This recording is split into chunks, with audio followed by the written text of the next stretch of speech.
Hello guys, hope you're doing well. So in today's video, we're going to look at the differences between a survival knife and a camp knife.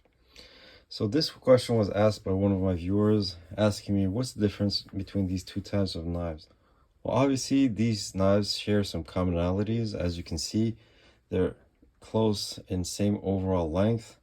The blades are about 5 to 6 inches in length, but there's some significant differences here.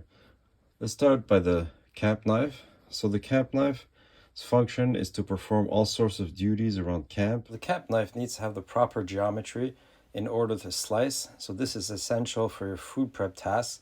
That means that the camp knife needs to have a pretty thin edge and a pretty thin stock as well. But at the same time, it needs to be robust enough to be able to baton and prepare kindling for a fire.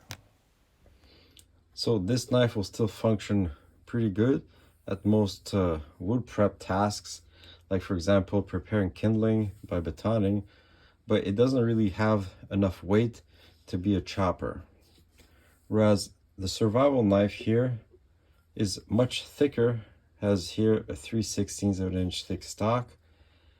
The geometry is still pretty nice, but it is significantly thicker behind the edge, making it more robust, but not as a good slicer as a dedicated camp knife. So the heavier weight of the survival knife makes it a better chopper, and the thicker stock and thicker edge makes it definitely more robust, more resistant to edge deformation, and adds to the overall toughness of the blade.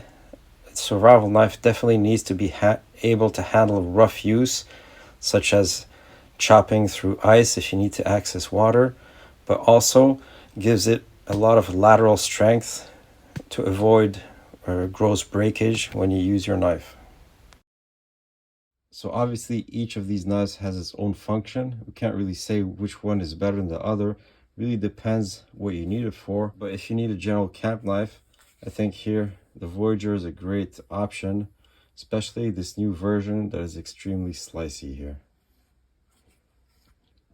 Alright, so let me know what you prefer, survival knives or camp knives, or if you like both. If you have any questions or comments, you can leave them in the comments section below. Alright, thanks for watching.